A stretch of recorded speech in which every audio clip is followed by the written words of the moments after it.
Hello बच्चों, कैसे हो आप? सबका स्वागत है मनीषा मैडम के यूट्यूब चैनल पर। इस चैनल पर हम आरबीएससी हिंदी को कवर कर रहे हैं, कक्षा 5। आज है हमारा तीसरा चैप्टर, अपनी वस्तु। एक महात्मा जी कहीं जा रहे थे। मार्ग में उन्होंने एक स्थान पर दो व्यक्तियों को ऊंची आवाज में बोलते सुना। दोनों ही हाथों में लठ लिए एक दूसरे के प्राण लेने को उद्यत दिखाई देते थे। एक कहता था कि यह भूमि मेरी है और मैं इसका स्वामी हूँ, जबकि दूसरा उस भूमि को अपनी बतला रहा था। उस भूमि पर अपना अपना स्वामित्व जतलाने के लिए दोनों ही क्रोध से लाल पीले हो रहे थे, अपने अपने पक्ष में दलीलें दे रहे थे। संत महात्मा तो स्वभाव से ही दयालु एवं परोपकारी होते हैं, सदैव सबका भला ही चाहते हैं।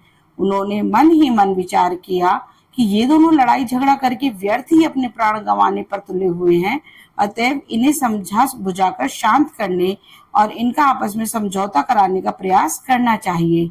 यह सोचकर वे उनके निकट गए और उन्हें संबोधित करते हुए बोले, हे भद्र पुरुषों, तुम कौन हो और आपस में झगड़ा क्यों कर रहे हो? महात्मा जी को देखकर उनमें से एक व्यक्ति बोला, महात्मन, हम दोनों भाई हैं। हमारे पिता ने मरते समय अपनी संपत्ति का जो बंटवारा किया था उसके अनुसार इस भूमि का मालिक मैं हूँ। फिर भी यह व्यर्थ ही झगड़ा कर रहा है। दूसरा व्यक्ति तत्काल चिल्ला उठा, महाराज जी, यह बिल्कुल झूठ बोल रहा है। यह भूमि इसके भाग में नहीं बल्कि मेरे भाग में आती है, इसलिए इसका असली मालिक मैं हूँ। यह झूठ मूठ ही सही ही इसे अपनी बतलाकर और मुझे डरा धमकाकर इसे हड़पना चाहता है। महात्मा जी ने शांत भाव से फरमाया, तुम दोनों ही इस भूमि को अपना कहते हो और अपने अपने पक्ष में दलीलें देते हो। ऐसे तो इसका निर्णय कभी नहीं होगा। इसलिए अच्छा यही होगा कि जिस भूमि के लिए तुम दोनों मरने मारने पर उतारू हो उससे ही यह बात पूछ लो कि उसका असली मालिक तुम दोनों में से कौन है। वह स्वयं ही इस बात का निर्णय कर देगी। कुछ पल तक दोनों महात्मा जी के मुख की ओर देखते रहे, फिर बोले, किंतु यह कैसे संभव है? भूमि भी कभी बोलती है? महात्मा जी ने उत्तर दिया, हाँ, अवश्य बोलती है, परंतु उसकी आवाज तुम लोग नहीं सुन सकते हैं। किंतु यह बताओ कि यह भूमि जो भी निर्णय देगी, क्या वह तुम दोनों को मान्य होगा? दोनों भाई इस बात पर राजी हो गए। तब महात्मा जी बोले, मुझे बहुत जोरों से भूख लगी है, पहले मुझे भोजन कराओ। वे बोले, भूमि का निर्णय हो जाए फिर आपको डटकर खाना खिलाएंगे। महात्मा जी ने कहा, भूमि का निर्णय तो हो ही जाएगा, वह कहीं भागे थोड़ी जा रही है। पहले भोजन हो जाए ताकि मन मस्तिष्क कुछ ठिकाने आए, इसलिए तुम दोनों अपने घर से भोजन ले आओ, तब तक हम यहीं बैठते हैं। यह कहकर महात्मा जी एक पेड़ की छाया में बैठ गए। दोनों भाई घर गए और अपने अपने घर से भोजन बनवाकर ले आए। महात्मा जी ने उन दोनों को बैठ जाने को कहा। तत्पश्चात उन्होंने भोजन के 3 भाग किए और दोनों भाइयों को भोजन करने का आदेश देकर स्वयं भी भोजन करने लगे। इस प्रकार ऊपर की सब बातचीत और भोजनादि में लगभग 2 घंटे लग गए। महात्मा जी की इस समस्त कार्यवाही का उद्देश्य केवल यह था कि दोनों का क्रोध कुछ कम हो जाए ताकि उन्हें समझाया बुझाया जा सके। फिर वही हुआ भी यही। ये दोनों जब भोजन से निवृत्त हुए तो काफी शांत थे। उन्होंने महात्मा जी के चरणों में विनय की, महाराज जी, यह भूमि तो कुछ बोलेगी नहीं, इसलिए आप ही हमारा निर्णय कर दीजिए। महात्मा जी ने कहा, हम इस भूमि से पूछकर इसका निर्णय करते हैं कि यह कहकर उन्होंने अपना कान भूमि के साथ लगाया, मानो कुछ सुनने का प्रयत्न कर रहे हो। कुछ देर तक तो वे भूमि के साथ कान लगाए रहे, फिर सीधे बैठ गए। गंभीर वाणी में बोले, यह भूमि तो कुछ और ही कह रही है। दोनों भाई बोले, महाराज, भूमि क्या कह रही है? महाराज जी ने कहा, यह भूमि कहती है कि ये दोनों व्यर्थ ही मेरे ऊपर अधिकार जमाने के लिए झगड़ा कर रहे हैं, क्योंकि मैं इन दोनों में से किसी की भी नहीं हूँ। हाँ, ये दोनों अवश्य मेरे हैं। मैंने इनकी कई पीढ़ियों को पाला है और जाते हुए भी देखा है। महात्मा जी की बात सुनकर दोनों भाई बड़े लज्जित हुए और महात्मा जी के चरणों में गिर पड़े। महात्मा जी ने कहा, लोहा गर्म देखकर चोट की, और उन्हें समझाते हुए कहा, तनिक विचार करो कि जिस भूमि के लिए तुम लोग आपस में झगड़ा कर रहे हो, क्या वह आज तक किसी की बनी है जो तुम लोगों की बन जाएगी? मनुष्य मेरी मेरी कहकर व्यर्थ यत्न करता है, यह नहीं सोचता इसमें से कुछ भी मनुष्य का अपना नहीं है। बड़े बड़े छत्रपति राजा भी ने अपना अपना कहकर चले गए, परंतु साथ क्या ले गए? कुछ भी नहीं। वे जैसे खाली हाथ संसार से आए थे, वैसे ही खाली हाथ इस संसार से चले गए। तुम लोग भूमि के इस छोटे से टुकड़े के लिए झगड़ा करके अपने अनमोल जीवन को नष्ट करने पर क्यों तुले हुए हो? यह भूमि न तुम्हारी है और न ही तुम्हारी बनेगी। भूमि ही क्या, संसार के जितने भी पदार्थ हैं, धन संपत्ति मकान आदि हैं, इनमें से कुछ भी तुम्हारा नहीं है। तुम्हारी अपनी वस्तु तो केवल भजन भक्ति और तुम्हारे अच्छे कर्म हैं, जो लोक परलोक के संगी साथी हैं। शेष सब कुछ तो यहीं रह जाता है।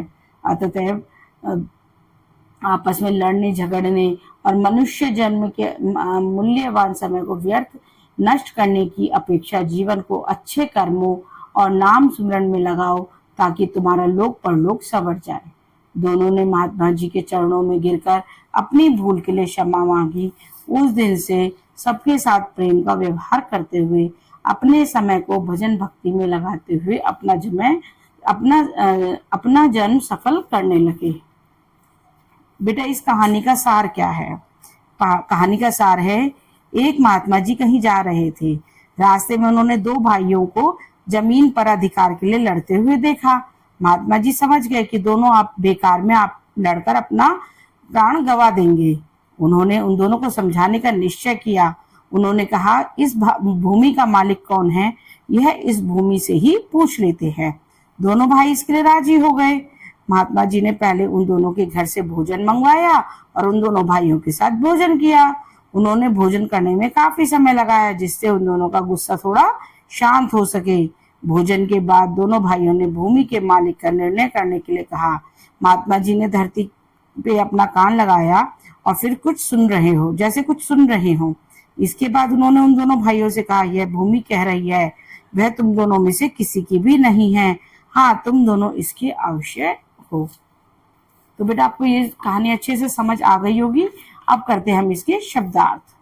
महात्मा, साधु, ऊंची जोर से, आवाज ध्वनि, लठ डंडा, प्राण जान, स्थान जगह, व्यक्ति आदमी, उद्यत तैयार, भूमि जमीन, स्वामी मालिक, स्वामित्व अधिकार, क्रोध गुस्सा, पक्ष तरफ, दलीलें तर्क, लाल पीला होना क्रोधित होना, स्वभाव आदत, परोपकारी दूसरों का भला करने वाला, सदैव हमेशा, व्यर्थ बेकार, अतएव इसलिए, प्रयास प्रयत्न, निकट पास, भद्र सज्जन।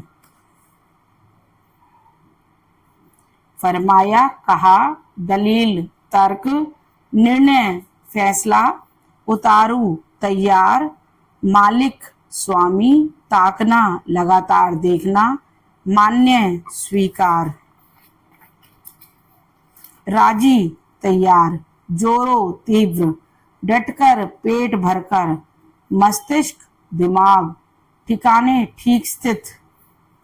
तत्पश्चात इसके बाद आदेश आज्ञा, कार्यवाही कार्य करना, उद्देश्य लक्ष्य, क्रोध गुस्सा निवृत्त, कर चुकना, विनय निवेदन, निर्णय फैसला, प्रयत्न प्रयास, गंभीर गहरी, वाणी आवाज, व्यर्थ बेकार, पीढ़ियों पुश्तों, लज्जित शर्मिंदा, चरण पैर, तनिक थोड़ा, यत्न प्रयास, छत्रपति प्रतापी या श्रेष्ठ, संसार दुनिया, अनमोल जिसका मूल्य अनंत हो, नष्ट, खत्म, लोक, संसार, परलोक, दूसरा लोक, मूल्यवान, कीमती, भक्ति, ईश्वर पूजा, सवर, सुधार, कर्म, काम, अपेक्षा, तुलना, सुमिरन, ध्यान। अब बेटा हम करते हैं अभ्यास। सबसे पहले है उच्चारण के लिए। उच्चारण में आपको बोल बोल के सीखना है। तत्काल, बिल्कुल, उद्यत, दलीलें, तत्पश्चात, बंटवारा। नेक्स्ट है बेटा सोचे और बताएं। लड़ाई झगड़ा कौन कर रहे थे? दो सगे भाई लड़ाई झगड़ा कर रहे थे। दोनों भाई किसके लिए झगड़ा कर रहे थे? दोनों भाई जमीन के स्वामित्व के लिए झगड़ रहे थे। दोनों भाइयों को किसने समझाया? दोनों भाइयों को एक महात्मा जी ने समझाया। महात्मा जी ने झगड़ा रोकने के लिए दोनों भाइयों को क्या राय दी? महात्मा जी ने उनसे कहा कि जिस भूमि के लिए तुम दोनों मरने मारने पर उतारू हो, उससे ही पूछ लिया जाए कि उसका मालिक कौन है। सही उत्तर का क्रमाक्षर कोष्टक में लिखे। दोनों भाई क्या कर रहे थे? हंसी मजाक, लड़ाई झगड़ा, बातचीत, खाना खा रहे थे। तो बै लड़ाई झगड़ा। महात्मा जी के लिए दोनों भाई क्या लाए? सोना, फल, भोजन या कपड़ा? भोजन। भोजन बनवाकर मंगवाने के पीछे महात्मा जी का क्या उद्देश्य था? इसके पीछे महात्मा जी का उद्देश्य यह था कि दोनों को का क्रोध कुछ कम हो जाए, ताकि उन्हें समझाया बुझाया जा सके। महात्मा जी के अनुसार धरती ने क्या कहा? महात्मा जी के अनुसार धरती ने यह कहा कि ये दोनों बेकार में ही मेरे ऊपर अधिकार जमाने के लिए झगड़ रहे हैं, क्योंकि मैं इन दोनों में से किसी का नहीं हूँ। हाँ, ये दोनों अवश्य मेरे हैं। दोनों भाई लज्जित क्यों हुए? जब महात्मा जी ने यह कहा कि यह धरती तुम दोनों की नहीं है, तुम दोनों इसके हो, इसने तुम्हारी कई पीढ़ियों को पाला है, यह सुनकर दोनों भाई लज्जित हुए। महात्मा जी ने दोनों भाइयों को क्या समझाया? महात्मा जी ने उन्हें समझाया कि जिस भूमि के लिए तुम लड़ रहे हो, क्या वह आज तक किसी की हुई है? बड़े बड़े राजा भी इसे अपना कहकर खाली हाथ चले गए। अब बेटा है भाषा की बात। पाठ में उद्यत मुहावरा लाल पीला होना का अर्थ अत्यधिक क्रोधित होना है। वाक्य प्रयोग, दोनों भाई धरती के स्वामित्व को लेकर लाल पीले हो रहे थे।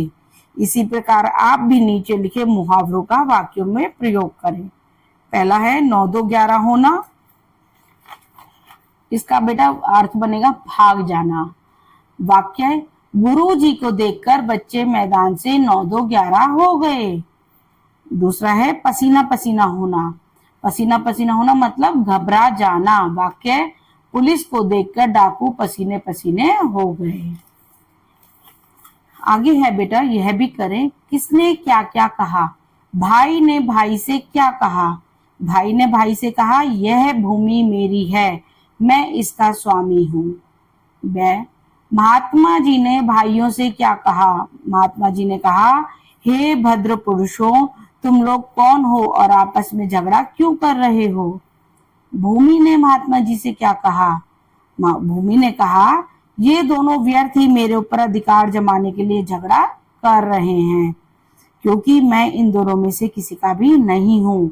ये दोनों अवश्य ही मेरे हैं।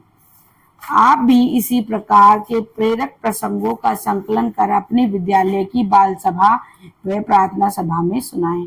बेटा आपके पास भी इसी तरह की कोई भी कहानी हो तो उन्हें याद करें और अपनी जो हाउस मीटिंग्स होती हैं उनमें सुनाएं। अच्छा, ये बेटा केवल पढ़ने के लिए है। चलो पढ़ते हैं। क्यों देते हैं नारियल की भेंट? प्रकृति ने न जाने कितनी तरह के पेड़ पौधे, फल फूल, वनस्पतियां आदि हमारे लिए दिए हैं। अलग रंग, अलग स्वाद, अलग आकार और अलग स्वभाव के ये फल फूल प्रकृति के अनोखे उपहार हैं। इनमें नारियल कुछ विशेष है। इसमें कुछ ऐसे गुण हैं जो इसे विशेष बनाते हैं। नारियल का ऊपरी भाग रूखा सूखा, खुरदरा एवं अरुचिकर होता है। उतना ही उसका भीतरी भाग नरम, सरल, रुचिकर व हितकारी होता है। एक सच्चे इंसान का व्यक्तित्व ऐसा ही होता है। हर मानव का स्वभाव भी ऐसा ही होना चाहिए। संघर्ष की राह पर चलता हुआ मनुष्य ऊपर से भले ही कठोर हो, सुंदर ना लगे, लेकिन भीतर से संवेदनशील बना रहे। नारियल की भेंट विभिन्न अवसरों पर दी जाती है, यही इसका रहस्य है। आई होप बेटा आपको ये चैप्टर बहुत अच्छे से समझ आ गया होगा। फिर भी अगर आपको कोई भी क्वेरी है तो आप मुझे कमेंट बॉक्स पर जरूर शेयर करें, और अगर आपको ये वीडियो बेनिफिशियल लगती है तो शेयर करें अपने फ्रेंड्स को। और आई होप आपने ये चैनल सब्सक्राइब कर ही लिया होगा। तो बच्चों मिलते हैं नेक्स्ट वीडियो में। बाय बच्चों।